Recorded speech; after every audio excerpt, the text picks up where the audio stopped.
Page 2 of the NIJ study that was deleted from the DOJ website.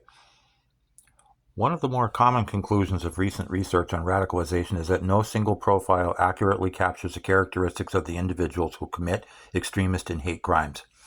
The National Institute of Justice, NIJ, has played a unique role in the evolving literature on terrorism and violent extremism. NIJ has promoted the development of comprehensive terrorism databases to help inform criminal justice responses to terrorism, address the risk of terrorism to potential targets, examine the links between terrorism and other crimes, and study the organizational, structural, and cultural dynamics of terrorism. In 2012, the U.S. Congress requested the NIJ build on these focal points by funding research targeted toward developing a better understanding of the domestic radicalization phenomenon and advancing evidence-based strategies for effective intervention and prevention.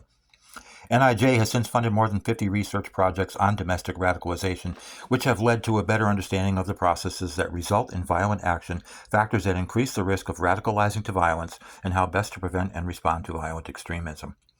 The article discusses the findings of several NIJ-supported domestic radicalization studies that cover a range of individual and network-centered risk and protective factors that affect radicalization processes, including military involvement and online environments.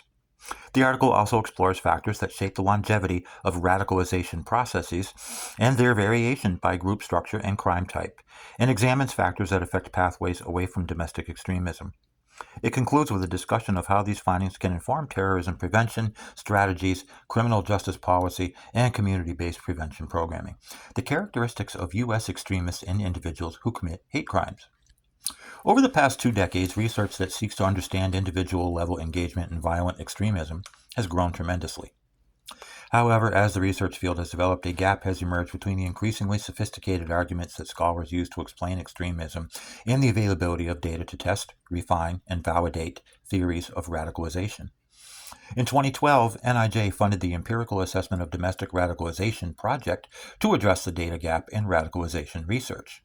The project created the Profiles of Individual Radicalization in the United States, PRI-US, database, a cross-ideological repository of information on the characteristics of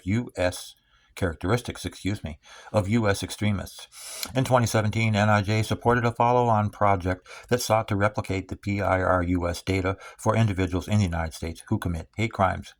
This project yielded the Bias Incidents and Actors Study, BIAS dataset, the first data resource for researchers and practitioners interested in understanding the risk and protective factors associated with committing hate crimes. PIRIS and BIAS are designed to provide users with information on a wide range of factors that can play a role in a person's radicalization to criminal activity. These risk and protective factors can be divided into 4 domains. The situational characteristics of the crimes, including whether the acts were premeditated or spontaneous, involved co-conspirators, or were committed while under the influence of drugs and alcohol. The characteristics of the victims, including whether targets were hard, for example, military bases, secure facilities, or soft, for example, businesses, public areas, private civilians, and whether the individuals had prior relationships with their victims. And that's page 2. Next video, we'll go to 3.